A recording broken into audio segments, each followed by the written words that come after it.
Asmara terlarang di tepai Sungai Hitam.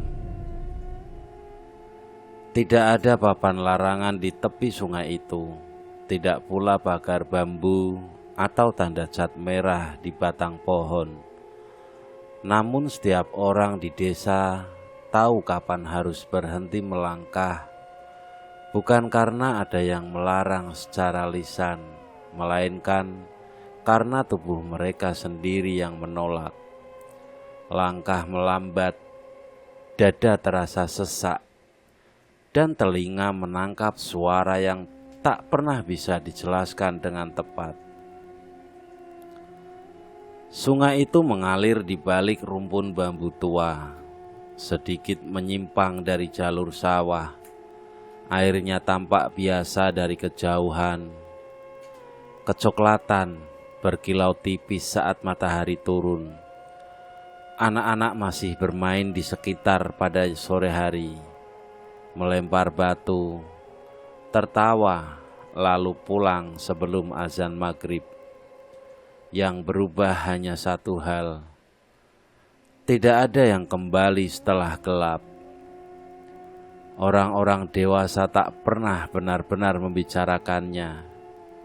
Jika ada yang menyebut sungai itu dalam obrolan, kalimatnya akan menggantung. Yang di sana itu, atau dulu pernah ada kejadian, lalu suara diturunkan dan topik pun dialihkan, seolah menyebutnya terlalu jelas bisa mengundang sesuatu yang tidak diinginkan. Ragala Wiratma tumbuh dengan kebiasaan itu. Sejak kecil, ia tahu rute mana yang aman dilalui dan mana yang sebaiknya dihindari. Tanpa perlu alasan, ayahnya pernah berkata singkat sambil membenahi jala yang robek. Kalau kailmu nyangkut di situ, putuskan saja. Ikan masih bisa dicari. Tidak ada penjelasan lanjutan. Ragala pun tidak bertanya. Kini, bertahun-tahun kemudian, Ragala berdiri di jembatan kayu sempit yang melintang tepat di atas sungai itu. Beberapa papan sudah melengkung, berderit ketika diinjak. Ia berhenti sejenak, bukan karena takut jatuh, melainkan karena bau lembab yang tiba-tiba terasa lebih pekat dari biasanya, seperti kain basah yang terlalu lama disimpan. Di bawahnya, air mengalir pelan, tidak deras, tidak pula benar-benar tenang. Ada pusaran kecil di dekat tepi, muncul lalu lenyap, seakan seseorang baru saja mengaduknya dengan ujung jari. Masih lewat situ juga kamu? Suara seseorang menyapa dari belakang. Ragala menoleh. Bayu Sagara berdiri dengan rokok yang belum dinyalakan. Topi ditarik rendah. Wajahnya tampak lelah. Mata sedikit menyipit, bukan karena sinar matahari, melainkan kebiasaan mengamati terlalu banyak hal. Lebih dekat, jawab Ragala singkat. Ia melangkah lagi, membuat papan jembatan berdecit lebih keras dari sebelumnya. Bayu tidak menahan, ia hanya mengangguk pelan. Iya, tapi jangan kelamaan. Kalimat itu terdengar seperti saran biasa, namun Ragala merasakan sesuatu yang lain, bukan kekhawatiran, melainkan pengingat, seperti orang yang tahu tembok di depan retak, tapi membiarkan orang lain menyentuhnya sendiri. Di seberang jembatan, tanah terasa lebih lembek. Jejak kaki lama masih tampak, sebagian sudah terisi air. Ragala memperhatikan satu bekas langkah yang bentuknya aneh, terlalu dalam untuk ukuran sepatu biasa, ujungnya memanjang. Ia pun berjongkok, menyentuhnya dengan ujung jari. Dingin, tetapi bukan dingin tanah, melainkan seperti logam yang lama tak terkena matahari. Ia pun segera berdiri, menepuk tangan ke celana, seolah ingin menghapus sensasi itu. Dari arah bambu terdengar bunyi gesekan pelan. Angin, pikirnya. Namun daun-daun di sekitarnya nyaris tak bergerak. Ragala berjalan menyusuri tepi sungai beberapa meter, lalu berhenti. Ada sisa tali nilon tersangkut di akar pohon. Kusut, sebagian sudah terendam air, tetapi itu bukan miliknya. Ia mengenali simpulnya, simpul lama, jarang sekali dipakai pemancing sekarang. Orang-orang tua dulu menyebutnya simpul mati, karena jika salah tarik, jala bisa robek dan tak bisa diselamatkan.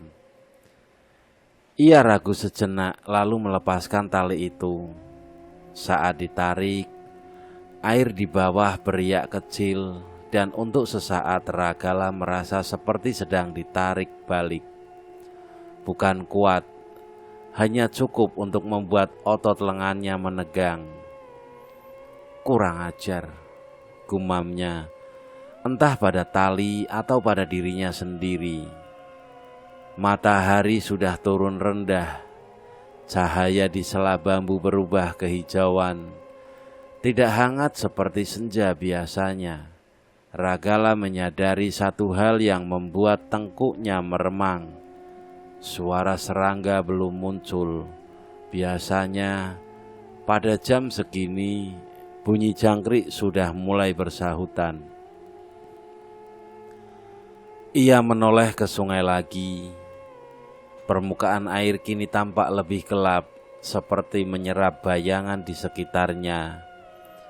Di kejauhan, dekat tikungan ada sesuatu yang mengapung, terlihat seperti kayu lapuk, namun posisinya melawan arus dan diam di tempat. Ragala melangkah mundur setengah langkah, dadanya terasa sedikit lebih berat. Ia tidak tahu mengapa ia masih berdiri di sana. Tidak ada ikan, tidak ada jala, dan tidak ada alasan yang jelas. Dari balik bambu terdengar suara langkah lain, bukan Bayu.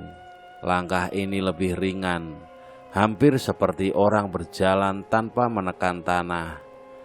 Ragala menahan napas, menunggu suara itu mendekat atau menjauh. Langkah itu berhenti dan tidak ada yang muncul. Tidak ada suara lanjutan, namun perasaan bahwa ia tidak sendirian justru semakin kuat. Menempel seperti bau lembab yang sejak tadi tak mau pergi. Ragala akhirnya berbalik arah kembali ke jembatan. Papan kayu kembali berderit di bawah kakinya. Saat ia sampai di tengah, ia menoleh sekali lagi ke arah sungai kebiasaan lama, memastikan semuanya seperti semula. Kayu lapuk yang tadi mengapung sudah tidak terlihat. Sebagai gantinya, permukaan air bergelombang pelan, seolah baru saja dilewati sesuatu yang besar, namun tak meninggalkan jejak kemana ia pergi. Ragala tidak menceritakan apapun tentang sore itu. Ia pulang, meletakkan sandal di ambang pintu seperti biasa, menyiram kaki dengan air dari gentong, lalu duduk di bangku kayu sambil menunggu nasi hangat. Ibunya sudah lama meninggal. Rumah itu hanya diisi suara jam dinding dan desah angin yang masuk lewat celah jendela. Kesunyian bukan hal baru baginya. Yang baru adalah rasa seolah ada sesuatu yang ikut masuk bersamanya, bukan sebagai bayangan, melainkan sebagai tekanan halus di belakang kepala. Malam itu ia sulit tidur, bukan karena mimpi buruk. Justru sebaliknya, ia terbangun beberapa kali dengan perasaan aneh, seperti baru saja dipanggil, tapi lupa siapa yang memanggil. Setiap kali terbangun, ia mendengar suara air di kejauhan, padahal sungai cukup jauh dari rumahnya. Pagi datang tanpa kejadian apapun. Matahari naik, ayam tetangga berkokok, dan Ragala kembali menjadi Ragala yang dikenal orang, pemancing yang hasilnya tak pernah istimewa. Ia pergi ke sungai lain yang biasa dipakai warga melempar kail, menunggu, lalu pulang dengan 2 ikan kecil yang nyaris tak layak dijual. Namun keesokan sorenya, tanpa rencana yang benar-benar disadari, kakinya membawanya kembali ke jalur sempit menuju sungai di balik bambu. Ia berhenti di batas yang sama seperti kemarin. Bau lembab itu masih ada, tetapi kali ini bercampur sesuatu yang samar, seperti bunga yang terlalu lama terendam air. Ragala pun mengerutkan dahi, dan ia tidak membawa banyak perlengkapan, hanya joran tua dan umpan seadanya. Tidak ada jala, tidak ada harapan besar. Ia melempar kail tanpa banyak pikir. Belum genap 1 menit, ujung joran bergerak. Ragala tertegun, refleks tubuhnya bekerja lebih cepat dari pikirannya. Ia menarik perlahan, hati-hati, seperti yang selalu diajarkan ayahnya dulu. Tarikan dari bawah terasa mantap, bukan sentakan liar, seimbang untuk ukuran ikan sungai biasa. Saat ikan itu muncul ke permukaan, Ragala menahan napas. Seekor ikan gabus besar, sehat, sisiknya utuh, matanya jernih. Ia tahu betul ukuran seperti itu jarang muncul, bahkan di sungai yang ramai. Tangannya sedikit gemetar saat melepas kail. Ia menaruh ikan itu di ember, air di dalamnya langsung berguncang. Keberuntungan, gumamnya, meski kata itu terdengar kosong di telinganya sendiri. Ia pun melempar kailnya lagi dan lagi. Setiap kali hasilnya sama, ikan-ikan besar satu demi satu, seolah sudah menunggu di bawah. Tidak ada waktu tunggu yang lama, tidak ada umpan yang benar-benar disentuh tanpa hasil. Sungai itu memberi tanpa syarat yang terlihat. Ragala mulai tergelisah justru ketika embernya hampir penuh. Bukan kegembiraan yang ia rasakan, melainkan kewaspadaan yang tak tahu arah. Ia memperhatikan sekeliling, bambu diam, air mengalir pelan. Udara terasa lebih dingin meski matahari masih ada. Saat ia berjongkok untuk menutup ember, ia mendengar suara helaan napas pelan di belakangnya. Bukan desahan, bukan juga angin. Ia menoleh cepat dan tidak ada siapapun. Namun di tanah lembek dekat kakinya muncul jejak baru.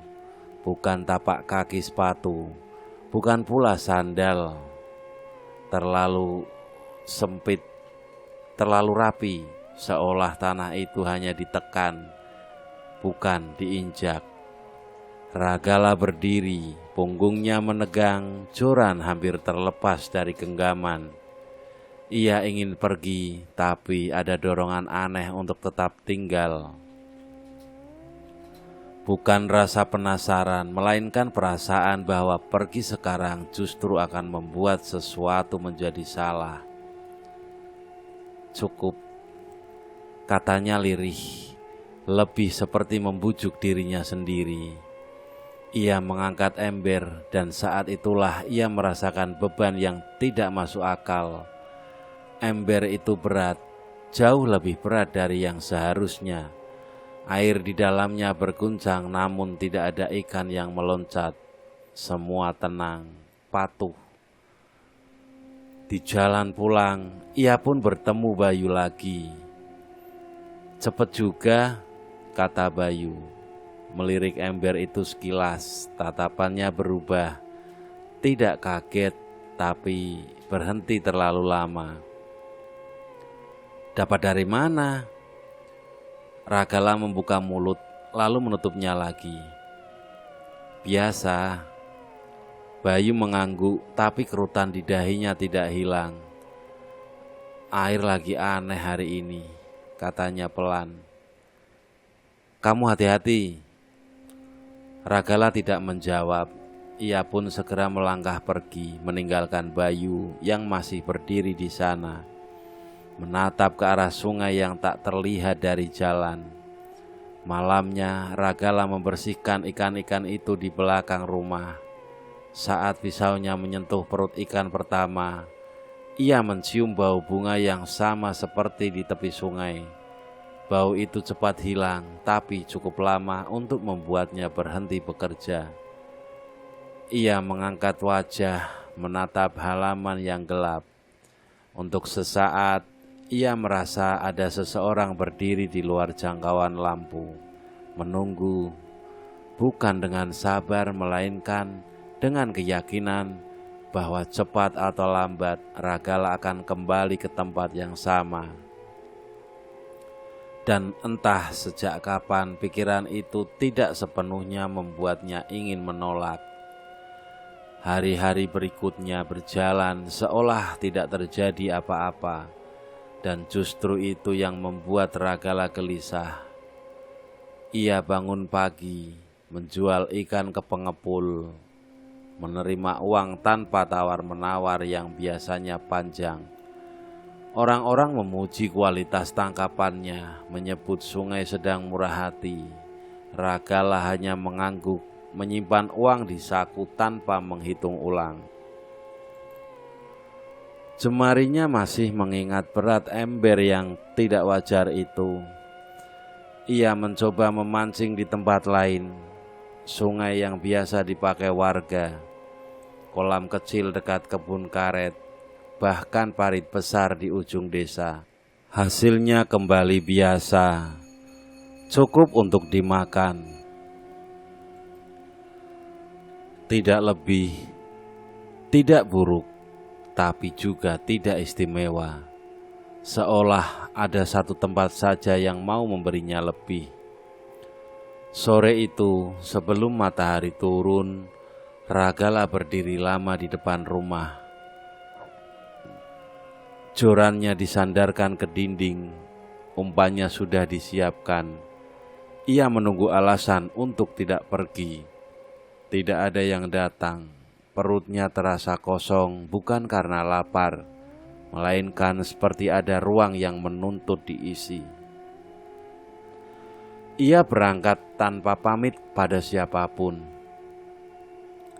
Di jalur menuju Sungai Bambu, ia menemukan sesuatu yang baru, bekas ranting patah yang kemarin tidak ada. Terlalu bersih patahnya, seperti dipatahkan dengan sengaja. Bukan jatuh karena angin. Ragala pun melangkah lebih pelan. Ia mulai memperhatikan hal-hal kecil. Tanah yang lebih lembek dari seharusnya, daun bambu yang basah, padahal tidak hujan, bau air yang semakin pekat. Kali ini ia tidak langsung melempar kail. Ia duduk di batu datar, memperhatikan sungai. Air tenang, namun bukan tenang yang menenangkan. Ada ritme pelan seperti napas. Ragala menyadari sesuatu yang membuatnya merinding. Sungai itu tidak pernah memantulkan bayangannya dengan jelas. Wajahnya selalu tampak terpotong, terdistorsi oleh riak kecil yang tidak ia buat. "Aku cuma sebentar," katanya pelan, hampir seperti bicara pada diri sendiri. Kail meluncur, umpan tenggelam. Tidak sampai hitungan kelima, joran bergerak. Ragala menarik. Kali ini lebih kuat. Tarikan dari bawah terasa seperti ada yang menimbang, bukan melawan. Saat ikan itu muncul, ia terdiam. Ikan itu lebih besar dari yang kemarin. Sisiknya mengkilap dengan pola gelap yang tidak biasa. Ada goresan tipis di punggungnya seperti bekas kuku. Jantung Ragala berdetak lebih cepat. Ia menoleh ke sekitar, refleks lama yang kini terasa perlu. Tidak ada siapapun, namun rasa diawasi kembali muncul, lebih dekat, lebih jelas, bukan dari satu arah, melainkan dari segala sisi. Ia melepaskan ikan itu ke ember, air berguncang lalu tenang kembali. "Terima kasih," ucapnya tanpa sadar. Kata-kata itu meluncur begitu saja. Begitu diucapkan, Ragala menyesal. Ia berdiri cepat, seolah ingin menarik kembali ucapannya. Terlambat. Di belakangnya bambu bergerak pelan, bukan karena angin, melainkan seperti disentuh satu persatu. Ia tidak menoleh. Ia memancing sampai senja hampir habis. Ember kembali penuh, lebih cepat dari hari sebelumnya. Saat ia bersiap pulang, ia mendengar suara tawa kecil, pendek, nyaris seperti orang tersenyum menahan sesuatu. Suara itu tidak datang dari satu titik. Ragala diam membeku, tenggorokannya kering. Ia ingin berpura-pura tidak mendengar, seperti yang selalu dilakukan orang desa terhadap hal-hal yang tidak ingin mereka akui. Langkahnya terasa berat saat meninggalkan sungai. Setiap beberapa meter, ia merasa perlu menoleh, dan setiap kali itu pula ia menahan diri. Ada keyakinan aneh bahwa jika benar-benar melihat ke belakang, sesuatu akan berubah secara permanen. Di jembatan kayu, ia akhirnya berhenti. Papan di bawah kakinya tidak berderit seperti biasanya. Ragala menunduk. Kayu itu basah, seolah baru saja dilalui sesuatu sebelum ia datang. Saat itulah ia mendengar suaranya, bukan tawa, bukan bisikan, hanya satu kalimat pendek diucapkan saat sangat dekat dengan telinganya, namun tanpa hembusan napas. "Kamu kembali." Ragala menelan ludah, ia berdiri kaku. Ember tergenggam erat. Tidak ada langkah mendekat, tidak ada sentuhan lanjutan, hanya keheningan yang terasa lebih padat dari sebelumnya. Ia akhirnya berjalan hampir berlari, sampai rumahnya terlihat. Baru setelah pintu tertutup rapat, ia berani bernapas panjang. Malam itu, saat ia mencoba tidur, Ragala menyadari sesuatu yang membuat dadanya mengencang. Ia tidak lagi bertanya apa yang ada di sungai itu. Yang ia pikirkan justru hal lain. Berapa lama lagi ia bisa kembali tanpa terlihat terlalu sering. Perubahan tidak datang sekaligus. Ia merayap, menyelinap ke sela hari-hari Ragala. menyamar sebagai hal-hal kecil yang mudah diabaikan. Uang di saku lebih sering terasa tebal. Pengepul ikan berhenti menawar dan langsung menyebut harga tertinggi. Ragala mulai pulang sebelum senja dengan langkah yang lebih ringan, meski pundaknya justru tampak semakin turun. Orang-orang memperhatikan. Tentu saja mereka selalu memperhatikan, namun tidak ada yang langsung bertanya. Di desa itu, perubahan mendadak dianggap tidak sopan untuk diselidiki secara terang-terangan. Yang muncul lebih dulu adalah komentar setengah bercanda.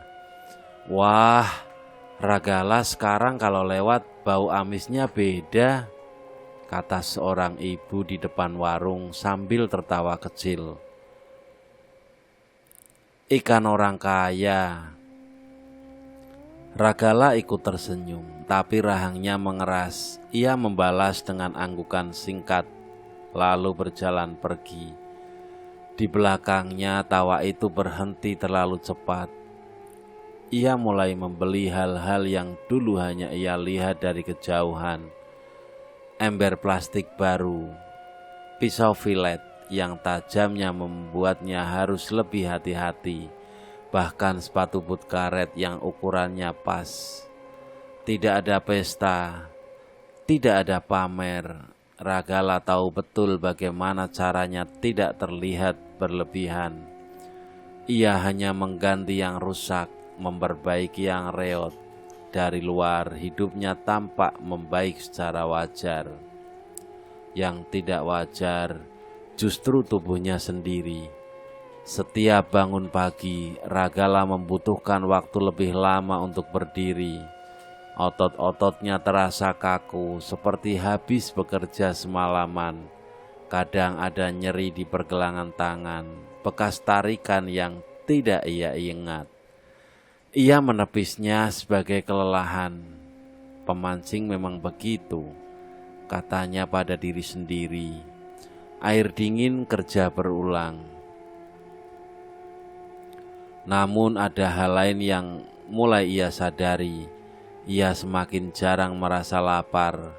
Ia makan karena jam makan tiba, bukan karena perut meminta. Sebaliknya, tenggorokannya sering terasa kering meskipun sudah minum. Bau bunga samar itu kadang muncul tiba-tiba di tempat yang seharusnya tidak memilikinya. Di dapur, di kamar, bahkan di dalam ember kosong. Ia tidak lagi memancing setiap hari di Sungai Bambu. Ia memberi jarak seperti orang yang tahu terlalu sering datang bisa memancing perhatian. 2 hari sekali, kadang 3 hari.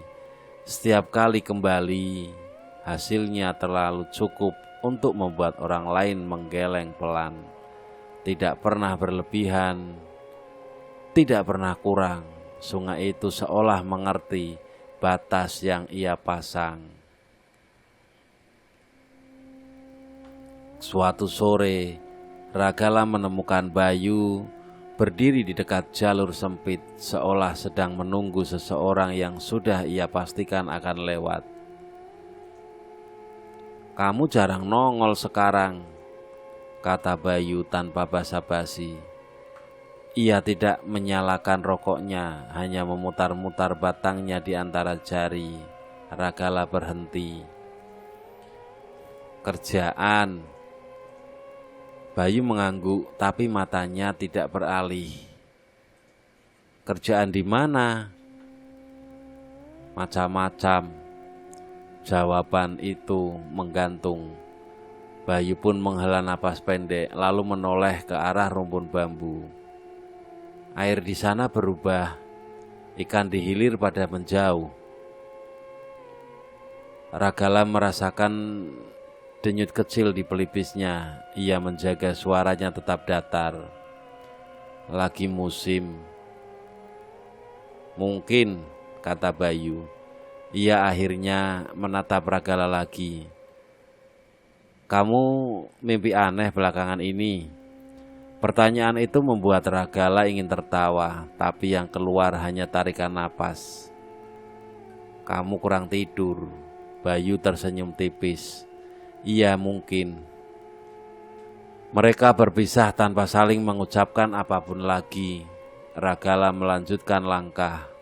Namun kali ini ia tidak menuju Sungai Bambu.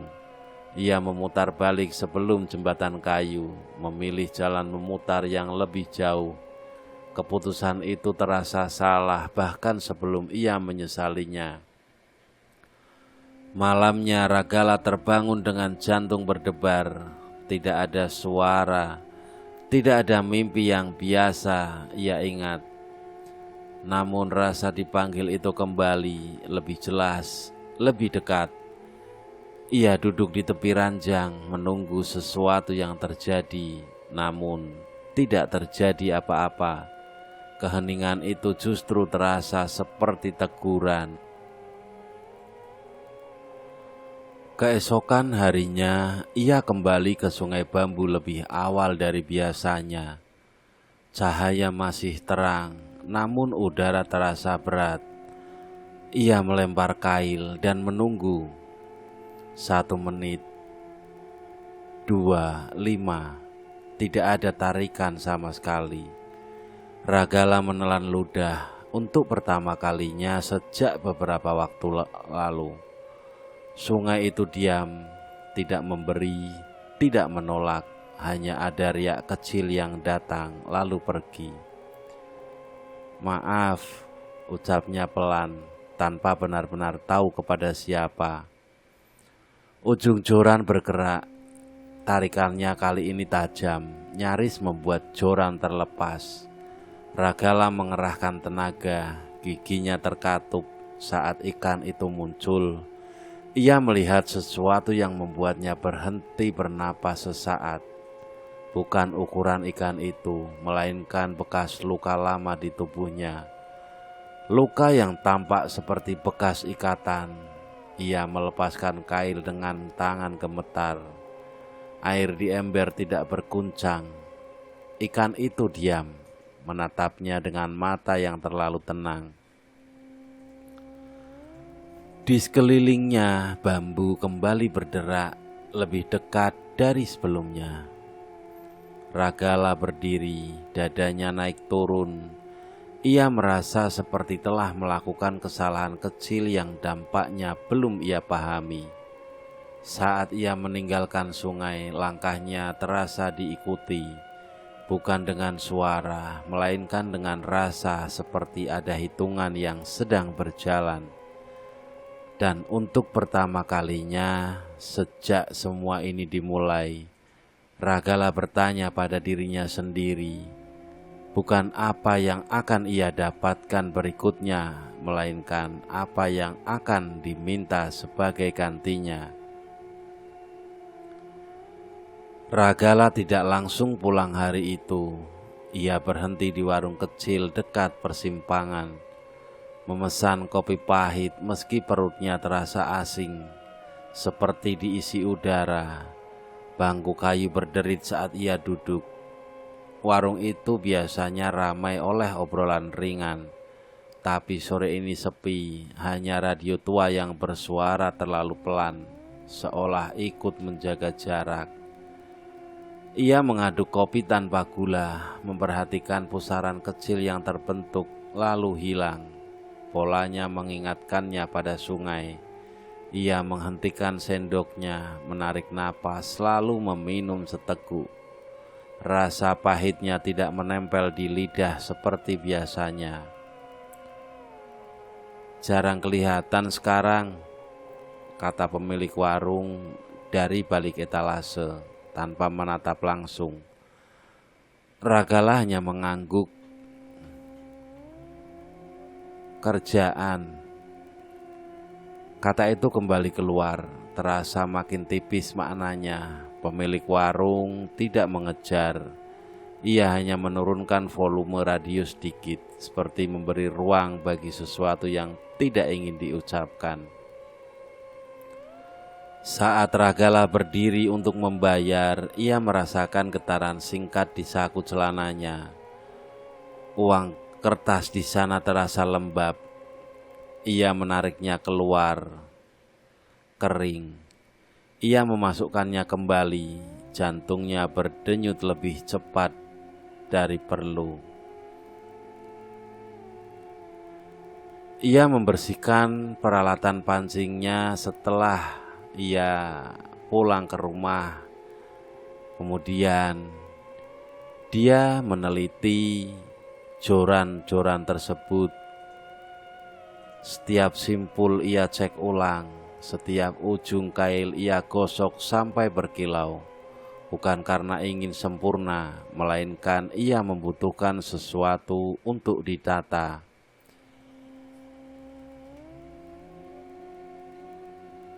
Ketika semua rapi, kegelisahan itu tidak berkurang. Malam pun turun, dan bersama dengannya bau bunga itu kembali lebih kuat. Ragala membuka jendela berharap angin mengusirnya. Yang masuk justru hawa dingin yang membuat kulit lengannya meremang. Dari kejauhan ia mendengar air.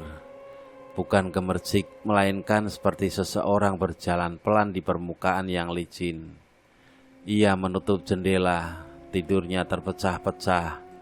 Dalam jeda antara terjaga dan terlelap, ia merasakan sesuatu. Duduk di tepi ranjang, tidak ada beban yang jelas, hanya perubahan kecil pada udara. Seperti ruang menyempit, ia tidak membuka mata. Ada ketakutan yang bercampur dengan hal lain, rasa ingin tahu yang tidak ingin ia akui. Pagi datang dengan kepala berat.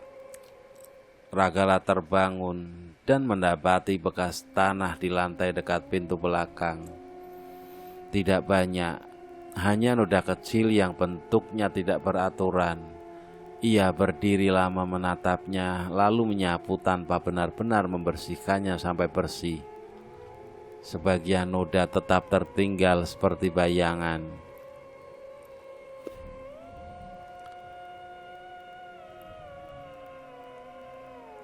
Hari itu, hasil tangkapannya lebih besar dari biasanya.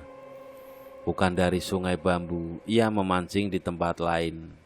Namun ikan-ikan itu tetap datang dengan mudah. Orang-orang mulai berbisik lebih sering. Tatapan yang dulu sekedar heran, kini berubah menjadi perhitungan. Bayu muncul lagi, kali ini di depan rumah Ragala, sore menjelang gelap. "Kamu kelihatan capek," katanya, menilai dari ujung kepala sampai kaki. Ragala menyandarkan joran. "Kamu apa?" Bayu tersenyum kecil. "Cuma mau bilang, ada yang datang ke rumah Nyi Parwati semalam." Nama itu membuat Ragala menegang. "Siapa?" Bayu mengangkat bau. Katanya, "Ada orang yang airnya terlalu deras." Ragala tertawa pendek. "Orang-orang tua suka mengada-ada." "Mungkin," kata Bayu pelan. "Atau mungkin mereka cuma lebih lama hidup." Mereka berdiri dalam diam. Dari arah sungai, angin membawa bau bunga itu tipis namun jelas. Bayu mengerutkan kening. "Kamu cium itu?" Ragala tidak menjawab. Malamnya Ragala tidak menunggu dipanggil. Ia mengambil joran, melangkah keluar sebelum pikirannya sempat berubah. Langit gelap tanpa bintang. Jalan ke sungai bambu terasa lebih pendek, seolah jarak menyusut untuknya saja. Di tepi sungai ia tidak memancing. Ia berdiri menatap air yang gelap, mencoba menemukan bayangannya sendiri. Yang muncul justru riak kecil membentuk lingkaran yang rapi. "Aku datang," katanya. Suaranya terdengar asing di telinganya sendiri. Air bergerak, bambu berderak. Di belakangnya tanah berdesir pelan, seperti langkah yang tidak ingin terdengar. Ragala menutup mata, dadanya naik turun. Ia menunggu sesuatu, apapun yang akan menjelaskan semua ini. Yang datang bukan penjelasan, melainkan kehadiran, dekat, dan terlalu dekat. Tanpa perlu kata, Ragala mengerti satu hal yang membuat tenggorokannya mengering. Sungai itu tidak lagi sekedar memberi, ia sudah mulai menghitung. Ragala tidak tahu berapa lama ia berdiri dengan mata terpejam di tepi sungai. Waktu terasa mengendur, tidak bergerak maju atau mundur, hanya melebar. Ketika ia akhirnya membuka mata, udara di sekitarnya terasa lebih padat, seperti kabut yang tidak terlihat. Bau bunga itu kini jelas, bukan wangi segar, melainkan aroma yang terlalu lama disimpan di ruang tertutup. Ia tidak melihat siapapun, namun rasa kehadiran itu tidak berkurang, justru berpindah. Dari belakangnya ke sisi kiri, lalu ke depan, seolah sesuatu sedang mencari sudut terbaik untuk diperhatikan tanpa benar-benar terlihat. Ragala menelan ludah. Kalau memang ada, bilang saja. Air beriak kecil, tidak ada suara jawaban, tetapi riak itu menyebar terlalu rapi untuk disebut kebetulan. Ragala merasakan dingin merambat dari telapak kaki ke betis, seperti air yang merembes melalui kulit, padahal sepatunya kering. Ia pulang tanpa menoleh lagi. Sepanjang malam, langkahnya terasa diimbangi langkah lain, bukan mengikuti, melainkan menyesuaikan. Ketika ia berhenti, rasa itu pun berhenti. Ketika ia mempercepat langkah, dadanya justru terasa ditekan, seolah ia tidak sedang diajak pergi, melainkan diingatkan untuk tidak terburu-buru. Di rumah, Ragala menutup pintu rapat-rapat. Ia menyandarkan punggung ke daun pintu, mengatur napas. Jam dinding berdetak terlalu keras. Ia memperhatikan jarumnya, memastikan waktu masih berjalan normal. Detak itu menenangkannya sampai ia menyadari satu hal. Di sela detak ada jeda yang lebih panjang dari seharusnya. Ia mematikan lampu dan duduk di dalam kegelapan. Pikirannya lebih berisik. Ia teringat ember yang selalu penuh, ikan yang datang tanpa menunggu, uang yang mengalir tanpa tawar-menawar. Semua itu kini terasa seperti daftar yang rapi, sebuah catatan yang tidak pernah ia tulis, namun jelas ada yang mencatatnya. Malam itu ia bermimpi, atau setidaknya merasa bermimpi. Ia berada di jembatan kayu, papan-papannya utuh dan kering. Di bawahnya sungai tidak mengalir. Airnya diam seperti cermin, memantulkan wajahnya dengan jelas untuk pertama kalinya. Namun pantulan itu tidak bergerak. Ketika ia bergerak, pantulan itu tersenyum lebih dulu. Ia terbangun dengan napas terengah. Pagi belum datang. Di sudut kamar ada bayangan yang lebih gelap dari gelapnya ruangan. Ragala menahan diri untuk tidak menyalakan lampu. Ia menunggu bayangan itu memudar. Bayangan itu tidak pergi. Ia hanya melebur ke dinding, seolah tidak pernah terpisah darinya. Keesokan harinya, Ragala memutuskan untuk tidak memancing. Ia membersihkan rumah, mencuci pakaian, memperbaiki atap yang bocor-bocor. Tangannya sibuk, namun pikirannya tidak. Setiap suara kecil membuatnya menoleh. Setiap bau asing membuat dadanya mengencang. Menjelang sore, Bayu datang lagi, kali ini tanpa senyum. "Kamu gak ke sungai?" tanyanya. Ragala menggeleng. "Libur." Bayu menatapnya lama, lalu berkata pelan. Nyi Parwanti bilang, kalau sesuatu sudah mulai menghitung, diam bukan cara untuk berhenti. Ragala merasakan amarah kecil naik, cepat dan tajam. Kalian ini kenapa sih? Seolah aku melakukan kejahatan aja. Bayu menghela napas. Belum, katanya. Itu yang bikin orang-orang tua khawatir. Mereka berpisah dengan jarak yang terasa lebih jauh dari sebelumnya.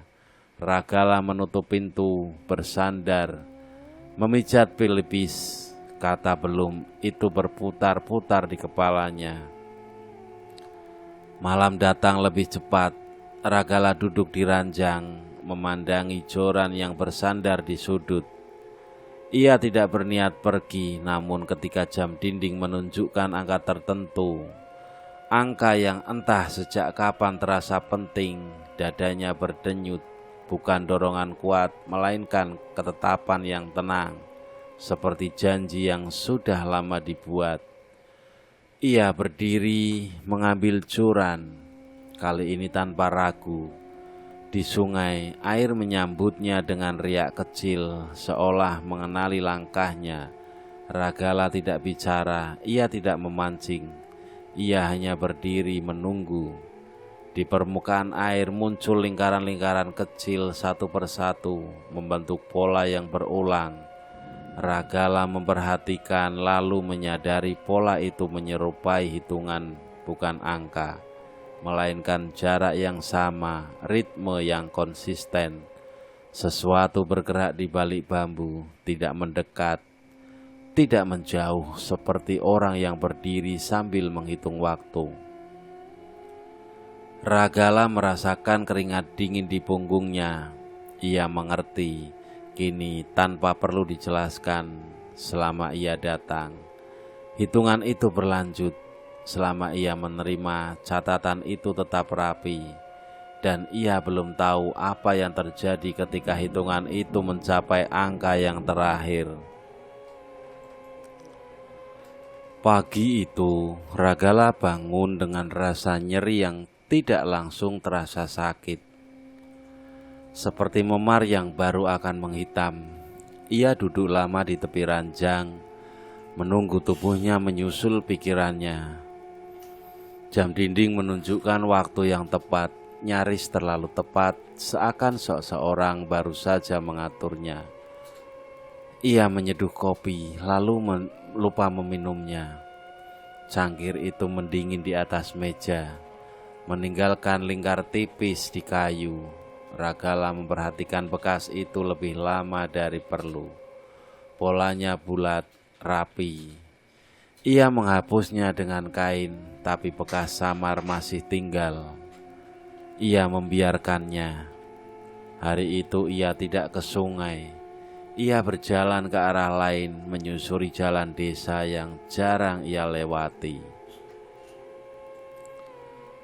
Rumah-rumah terlihat sama, tapi terasa sedikit bergeser, seperti susunan yang diubah tanpa izin. Beberapa orang menyapanya lebih ramah dari biasanya.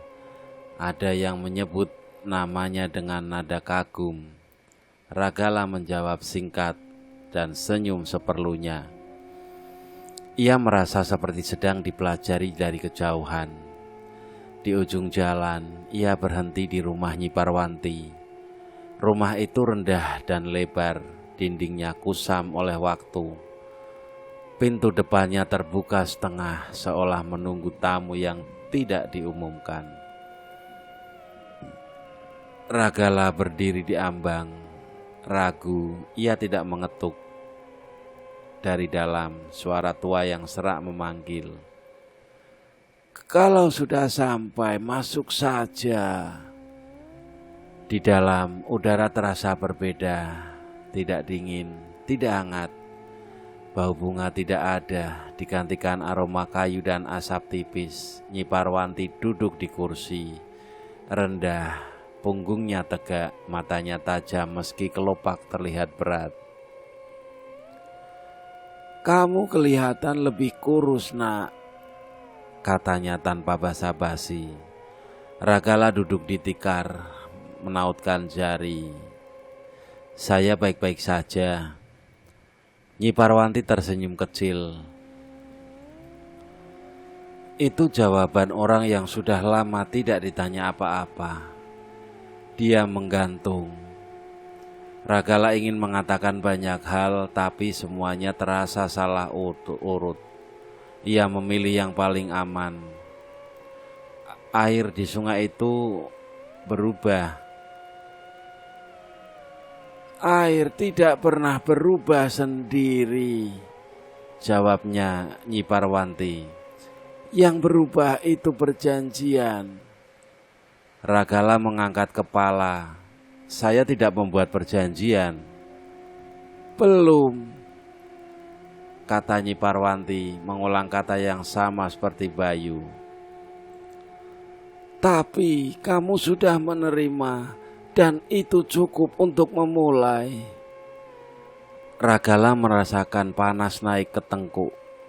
Saya tidak minta apa-apa. Nyi Parwanti menghela napas lalu menatapnya lama. Kamu tidak menyebut nama, itu yang menyelamatkanmu sementara. Nama?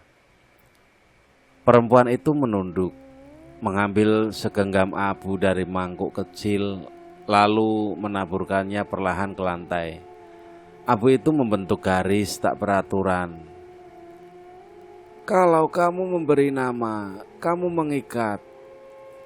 Kalau kamu dipanggil dengan nama, kamu diingat. Ragala menelan ludah. Ia teringat suara di jembatan. Kamu kembali. Tidak ada nama di sana, hanya pengenalan. Apa yang harus saya lakukan? Tanyanya suara lebih rendah dari yang ia kira. Nyi Parwanti menggeleng pelan. Pertanyaan itu datang terlalu awal dan terlalu akhir. Ia berdiri, membuka pintu belakang. Cahaya sore pun masuk, memotong ruangan. Jangan datang pada hari yang sama terus-menerus, dan jangan pulang dengan tangan kosong. Kalau saya berhenti, Nyi Parwanti menatapnya, tatapan yang membuat Ragala ingin berpaling. Sesuatu yang sudah menghitung tidak suka angka hilang. Ragala pulang dengan kepala penuh, namun langkahnya ringan yang mencurigakan. Di rumah ia menemukan ikan di depan pintu, 1 ekor, besar dan masih segar. Tidak ada ember, tidak ada jejak kaki yang jelas, hanya tanah yang sedikit lebih gelap di sekitarnya. Ia tidak menyentuh ikan itu sampai matahari tak hampir tenggelam. Bau bunga muncul lagi, samar tapi dekat. Ragala akhirnya mengangkat ikan itu, merasakan dingin merambat ke telapak tangannya. Beratnya pas, seimbang. Bukan sekarang, katanya pelan, entah kepada siapa. Malam datang dengan tenang yang dibuat-buat. Ragala duduk tanpa lampu, mendengarkan suara desa yang memudar. Di luar ada gerakan kecil, daun bergeser, tanah berdesir, lalu berhenti tepat di depan rumahnya. Tidak ada ketukan, tidak ada panggilan nama, hanya penantian yang sabar, seolah sesuatu sedang memastikan bahwa Ragala masih mengingat hitungan yang sama. Ragala tidak tidur malam itu. Ia duduk bersandar pada dinding, lutut ditarik ke dada, mendengarkan desa mengendur sedikit demi sedikit. Anjing-anjing berhenti menggonggong lebih cepat dari biasanya. Suara radio dari rumah tetangga padam satu persatu. Yang tersisa hanya detak jam dan bunyi kecil dari luar. Bukan langkah, melainkan sesuatu yang berhenti tepat ketika ia menajamkan pendengaran. Ikan di dapur belum ia bersihkan.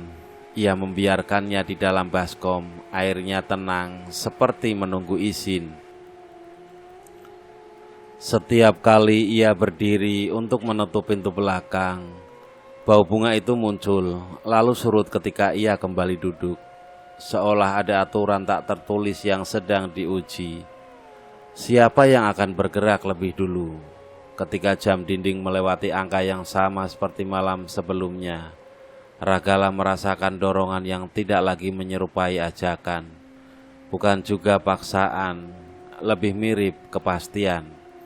Ia berdiri tanpa mengambil joran, tanpa ember. Ia hanya mengenakan jaket tipis dan menutup pintu dengan hati-hati, memastikan tidak berbunyi. Jalan ke sungai terasa berbeda di malam hari, lebih pendek, lebih lurus, seolah tikungan-tikungan kecil telah dirapikan khusus untuk langkahnya. Cahaya bulan terpotong bambu, membentuk bayangan yang tidak mengikuti gerak angin. Ragala berjalan pelan, menahan diri untuk tidak mempercepat langkah, karena ia tahu, entah dari mana, bahwa tergesa-gesa adalah bentuk penolakan. Di tepi sungai, air tampak lebih tinggi dari biasanya, tidak meluap, hanya lebih dekat ke batas tanah, seperti mendengarkan. Ragala berhenti di tempat yang sama, tidak melangkah lebih jauh, ia hanya menunggu. Tidak ada suara datang, tidak ada tawa kecil. Yang muncul justru ingatan-ingatan yang bukan miliknya sepenuhnya. Jembatan kayu yang utuh, ember yang selalu penuh, tangan yang dingin menyentuh pergelangan tanpa tekanan. Ragala memejamkan mata, mencoba memisahkan mana yang ia alami dari mana yang ia terima begitu saja. "Aku tidak bawa apa-apa," katanya. Air beriak kecil, satu lingkaran, lalu satu lagi. Polanya berbeda dari sebelumnya, lebih jarang, lebih dalam. Ragala merasakan sesuatu di belakangnya, bukan sebagai bayangan, melainkan sebagai jarak yang mengecil. Udara di tengkuknya menjadi dingin. "Kamu selalu bawa," sebuah suara berkata, tidak keras, tidak lembut. Suara itu tidak datang dari satu arah. Waktu. Ragala membuka mata. Permukaan sungai memantulkan sesuatu yang bukan wajahnya. Rambut panjang yang terurai tapi tidak menyentuh air, mata yang tidak berkedip, menatap tanpa ingin dilihat sepenuhnya.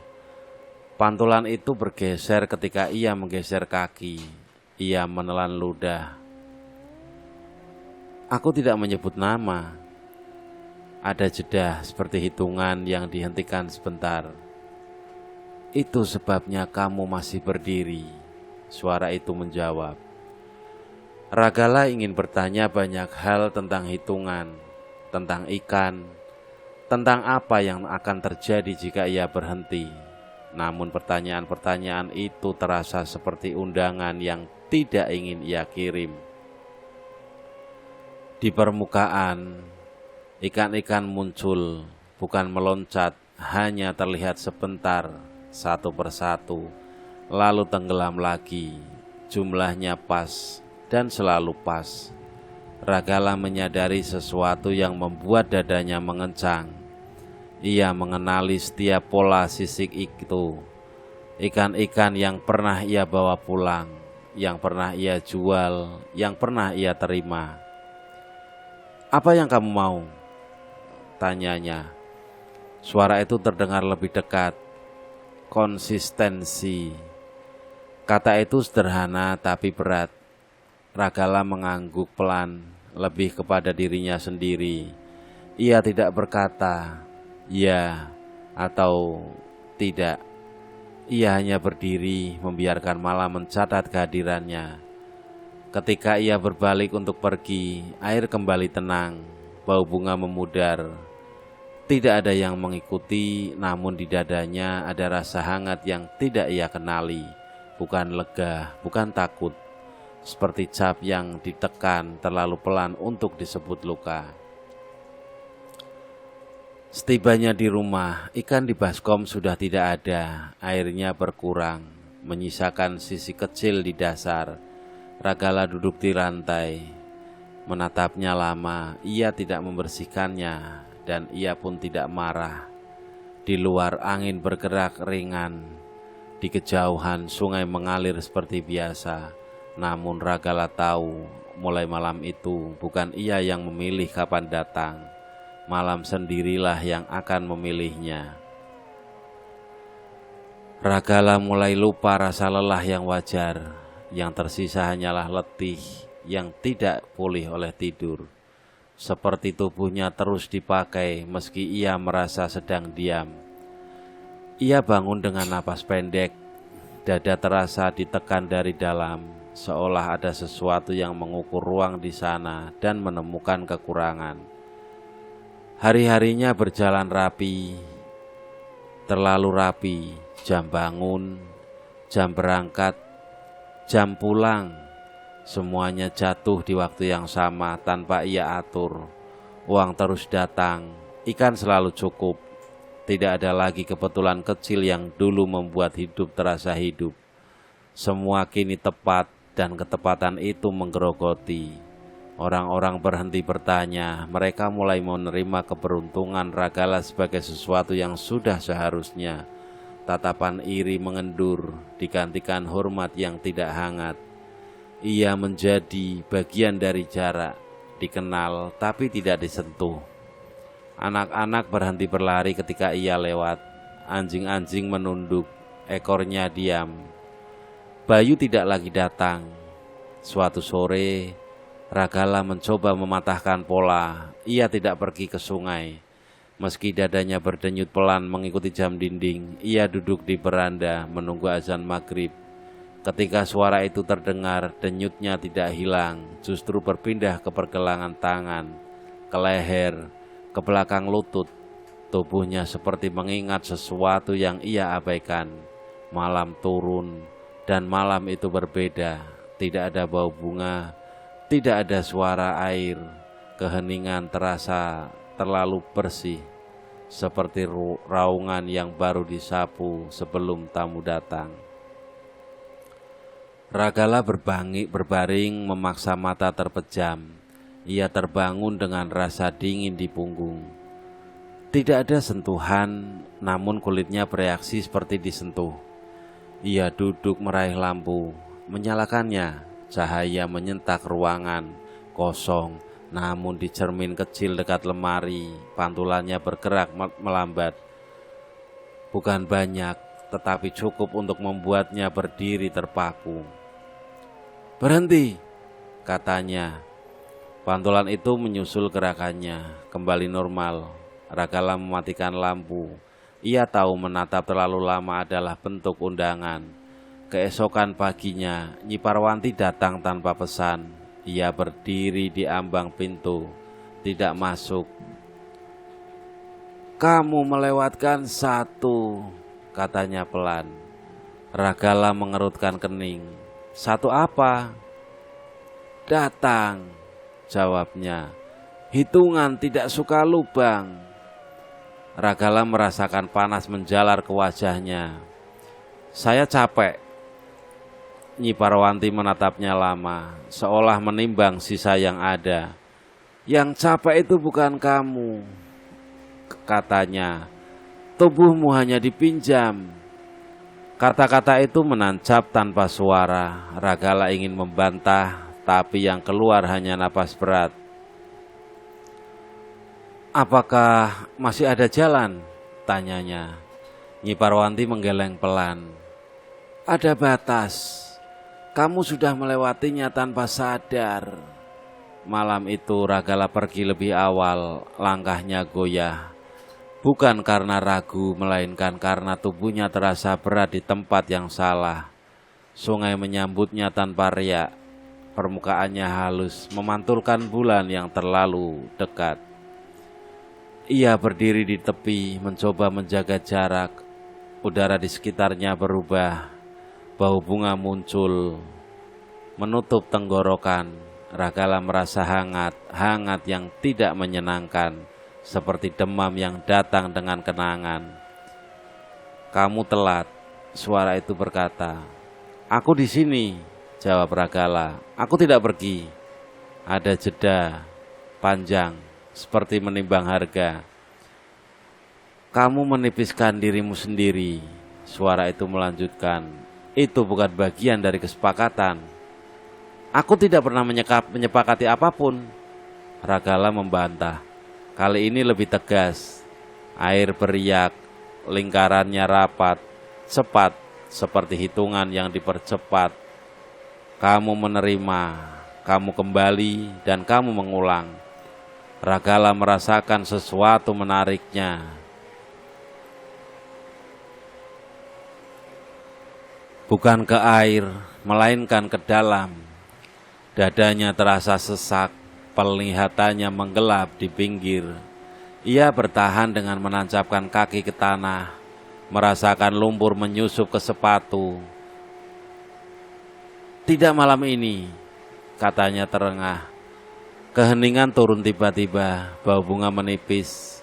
Tekanan itu mundur, tetapi tidak pergi, seperti tangan yang dilepas sementara. Kamu boleh beristirahat, suara itu kembali berkata datar. 1 malam.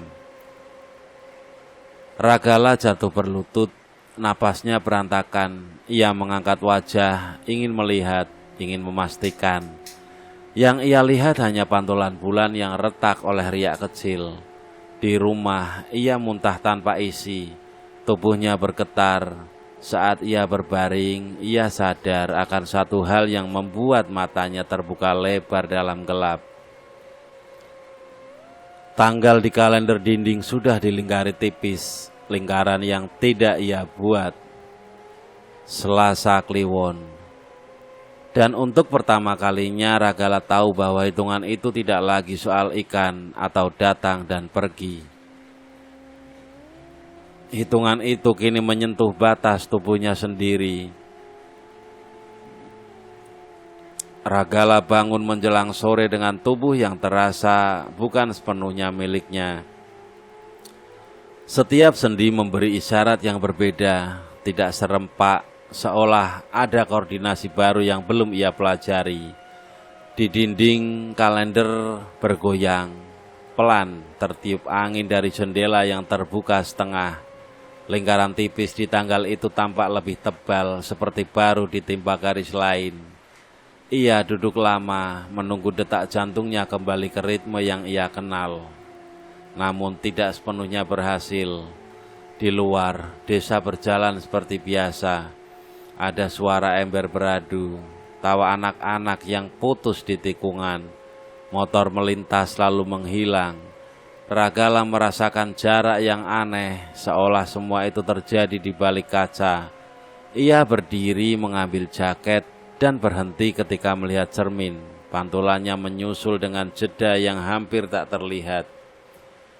Ia tidak menyiapkan apapun, tidak joran, tidak ember. Ia hanya memastikan pintu terkunci rapi, seperti orang yang tahu tak akan pulang cepat. Saat melangkah, kakinya memilih jalur tanpa ragu. Jalan ke sungai terasa lurus, seakan desa telah disusun ulang untuk 1 malam ini. Di jembatan kayu, papan-papan itu kering dan senyap, tidak berderit. Ragala berhenti di tengah, memejamkan mata sebentar. Ia mengingat nasihat ayahnya tentang memutuskan kail, tentang ikan yang selalu bisa dicari lagi. Ia tersenyum tipis, senyum yang tidak bertahan lama. Di tepi sungai, udara menunggu. Bau bunga datang tanpa malu, memenuhi dada. Ragala berdiri di batas tanah, tidak melangkah lebih dekat. Ia belajar sesuatu dari hitungan, jarak, juga angka. Kamu datang tepat, suara itu berkata. Tidak ada bayangan yang jelas, tidak ada bentuk yang bisa ditunjuk, hanya kehadiran yang membuat udara menekan dari semua arah. Lembut tapi pasti. Ragala mengangguk, merasakan panas naik dari perut ke dada. Aku capek, katanya. Ia tidak memohon, ia menyatakan. Ada jeda, air beriak, Lingkaran rapat lalu melebar, seperti napas yang diatur ulang. "Kamu selalu bilang begitu," suara itu menjawab, tanpa nada mengejek. "Tubuhmu menipis." Ragala tertawa pendek. "Sejak kapan tubuh jadi urusan orang lain?" Keheningan menutup kata-kata itu. Lalu lebih dekat dari sebelumnya, ada dingin yang tidak menyentuh kulit, namun membuat otot-ototnya mengencang.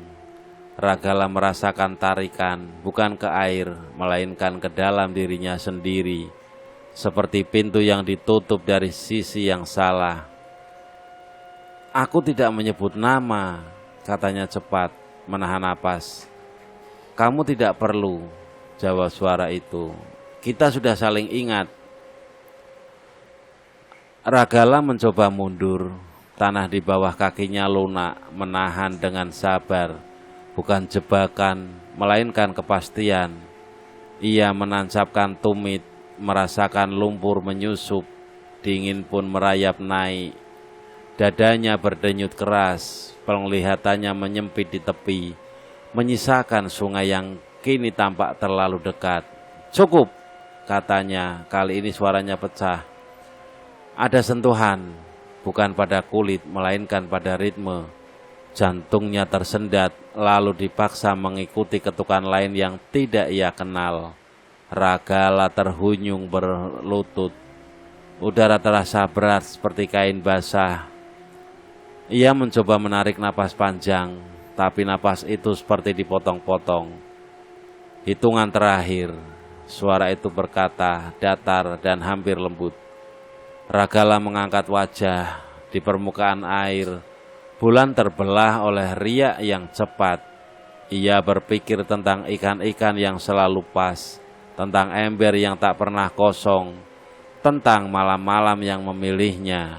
Ada penyesalan di sana, tapi tidak bulat, lebih mirip pengakuan.